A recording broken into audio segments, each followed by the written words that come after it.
Сәлем достар, бүгін біз сіздермен өте дәмді ерекше баклажаннан жасалатын осындай салат немесе икра тағам деп те атауға болады. Бірге дайындайтын боламыз. Видеоны міндетті түрде соңына дейін қараңыздар. Ең алдымен осылай көкөністерімізді дайындап алатын боламыз. Мен барлығына жуып дайындап алдым. Баклажанды ең алдымен осылай екіге бөліп аламыз. Баклажанның шеттерін алып тастамаймыз. Іштеріні, яғни баклажанның аппақ жұмсақ жерлерін пышақпен алып, ішіні шұңқырлатып аламыз. Міне осылай шұңқырлау етіп алып шығамыз. Енді осылай қалған баклажандарымызды да тазалап аламыз. Тазалап алған баклажандарымызды мен листке қойып аламын. Яғни пергамент немесе фольга төсесеңіздер болады. Баклажандарымызды қойып, ішінен, яғни растительное маслоны жағып шығатын боламын. Орнына оливковое маслоны қолдансаңыздар да болады. Енді осылай майымызды жағып шыққан соң, духовкаға 15-20 минутқа 180 градусқа қойып аламыз. Егер духовкаларыңыз қатты қызатын болса, онда шеттері күйіп қалмауы үшін 160 градуста 20-25 минутқа қойып алсаңыздар да болады.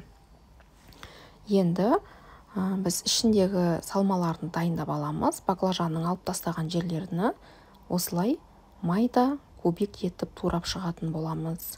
Және қалған көкөністерімізді де осылай баклажанға ұқсатып турап шығатын боламыз. Менің қызанағым дәу болғаны үшін осылай біреуін алдым. Егер сізде майда болатын болса, онда 2 қызанақ салсаңыздар болады. Қызанақтарымызды да дәл осылай кубиктеп турап шықтым. Мен көкөністің орнына петрушка, яғни көкөністерден жаңағы петрушканы алатын боламын.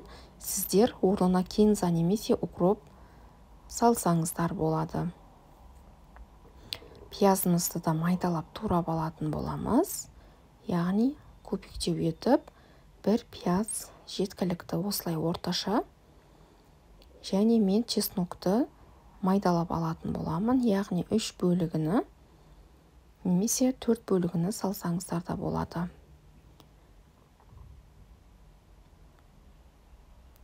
Чеснокты майдалап алдық. Енді барлығыны бірге майда жақсылап қуырып алатын боламыз. Мен 30-40 миллиграмдай май құйдым. Енді ең алдымен пиязымызды салып, жақсылап қуыра бастаймыз. Пиязды қатты қызартып, қуыруға болмайды. Енді үстінен қызанақтарымызды салып, жақсылап қуыратын боламыз.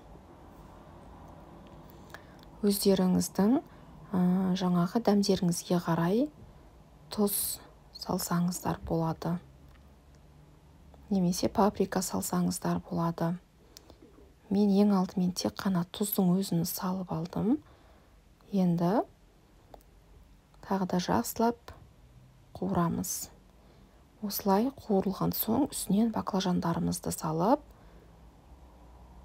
тағы да араластырып қуыратын боламыз. Жақсылап қызарғанша қуырамыз. Енді қуырып болған соң мен үстіні, яғни қақпағын жауып 10 минуттай, 7-10 минуттай жаңағыдай тұндырып қоямыз. Чеснокты да салып, осылай араластырып алдым. Газдың астыны міндетті түрде төменге қойыңыздар. Міне осылай дайын болды. Енді мен үстінен осындай жарты шай қасықпен бұрыш салып жібердім. Енді дайын болған баклажандарымызға осы салманы 4-ке бөліп салып шығатын боламыз.